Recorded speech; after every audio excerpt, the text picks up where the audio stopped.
ഓം ശ്രീനാരായണ പരമഗുരവേ നമഃ. ഗുരുമാർഗത്തിലേക്ക് ഏവർക്കും സ്വാഗതം. പഞ്ചമഹായജ്ഞത്തിൽ നമ്മൾക്ക് ഒന്നുകൂടിയും മനസ്സിലാക്കാനുള്ളത് ദൈവയജ്ഞമെന്നുള്ള. മനുഷ്യനുണ്ടായ അന്ന് തുടങ്ങി ഈ ദൈവസങ്കല്പവും ഉണ്ട്. എന്നാൽ ഈ പറയുന്ന ദൈവങ്ങളെ ആരെങ്കിലും കണ്ടിട്ടുണ്ടോ എന്ന് ചോദിച്ചാൽ കൃത്യമായി ഉത്തരം പറയാൻ പറ്റിയ ആരും തന്നെ ഇല്ല എന്ന് പറയാം. മതത്തിൻ്റെ പേരിലാണ്, മതങ്ങളാണ് ഈ ദൈവങ്ങളെയൊക്കെ ഈ രീതിയിൽ അവതരിപ്പിച്ചിരിക്കുന്നത്.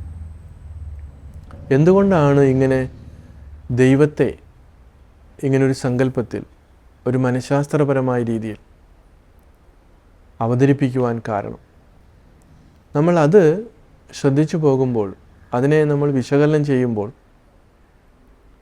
നമ്മുടെ യുക്തിയും അനുഭവവും ഒക്കെ വെച്ച് നോക്കുമ്പോൾ അടിസ്ഥാനപരമായി മനുഷ്യന് ഭയമുണ്ട്.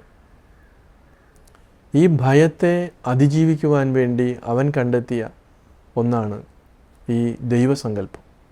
അവൻ പ്രകൃതിയെ ആരാധിച്ചിരുന്നു. അതുപോലെ തന്നെ പല രൂപങ്ങളെയും മൃഗങ്ങളെയും പലതിനെയൊക്കെ അവനേക്കായും ശക്തിയുള്ള ഒന്നിനെ അവൻ ആരാധിച്ചിരുന്നു.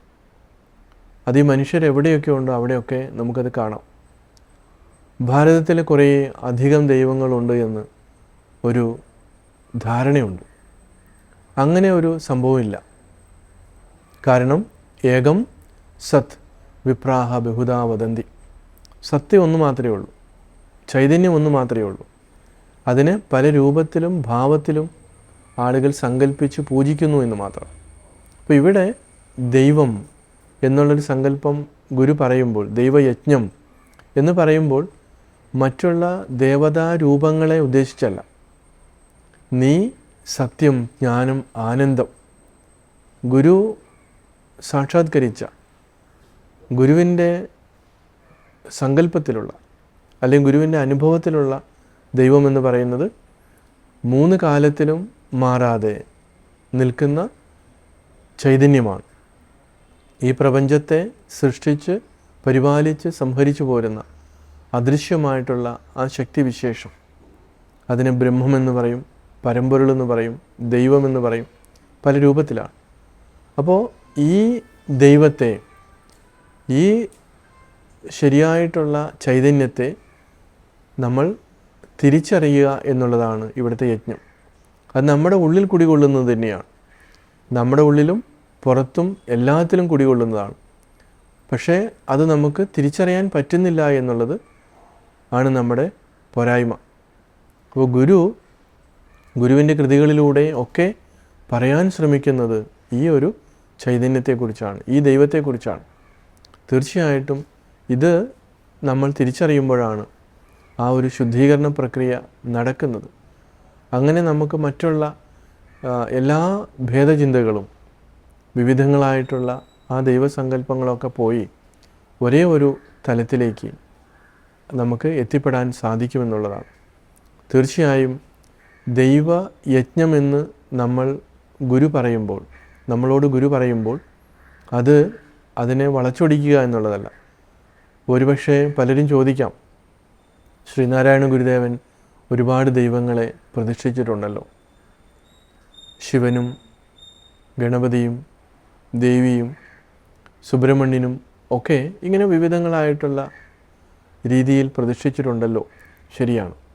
അത് നേരത്തെ സൂചിപ്പിച്ച പോലെ ഏകം സത്ത് ഒന്ന് മാത്രമേ ഉള്ളൂ. ഗുരുവിന് അതിന് സംശയമൊന്നുമില്ല. സംശയം ആർക്കാണുള്ളത്?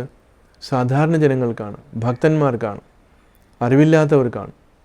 അപ്പോൾ അവരുടെ തലത്തിലേക്ക് ഇറങ്ങി ചെന്നുകൊണ്ട് ഗുരു അവർക്ക് വേണ്ടി ഒന്ന് പ്രതിഷ്ഠിച്ചു കൊടുക്കുകയാണ്. അതിലൂടെ അവർക്ക് ഈ സത്തിലേക്ക്, ആ മൂന്ന് കാലങ്ങളിലും പ്രകാശിക്കുന്ന ജ്ഞാനം, ആനന്ദം, അതാണ് സത്യം, ജ്ഞാനം, അനന്തം ബ്രഹ്മ എന്ന് ഉപനിഷത്ത് സൂചിപ്പിച്ച അതിനെ തന്നെയാണ് ഗുരു ദൈവദശകത്തിൽ നീ സത്യം, ജ്ഞാനം, ആനന്ദം എന്ന് പറഞ്ഞത്. ആ തലത്തിലേക്ക് ഈ സാധാരണ ജനങ്ങളെ, അറിവില്ലാത്ത ജനങ്ങളെ കൈപിടിച്ച് ഉയർത്തുക എന്നുള്ളതാണ് ഗുരു ചെയ്തത്. പക്ഷേ അതിനെയൊക്കെ പല രീതിയിലും തെറ്റായ രീതിയിൽ വ്യാഖ്യാനിച്ച് ജനങ്ങളെ കൺഫ്യൂഷനിലേക്ക് കൊണ്ടുപോയി എന്നുള്ളതാണ്.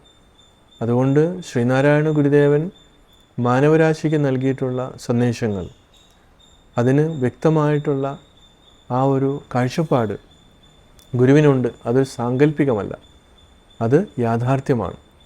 ആ യാഥാർത്ഥ്യത്തെ മനസ്സിലാക്കുവാനുള്ള മാനസികാവസ്ഥ, ബൗദ്ധികമായിട്ടുള്ള ഉണർവ് ഇല്ലാത്തവർക്ക് അത് ഉണ്ടാക്കിയെടുക്കുക എന്നുള്ളതാണ് ചെയ്യേണ്ടത്. തീർച്ചയായിട്ടും അങ്ങനെ ഒരു ഉദാത്തമായ തലത്തിലേക്ക് നമ്മൾക്കും എത്തിപ്പെടാൻ ശ്രമിക്കാം. എവർക്കും നമസ്കാരം.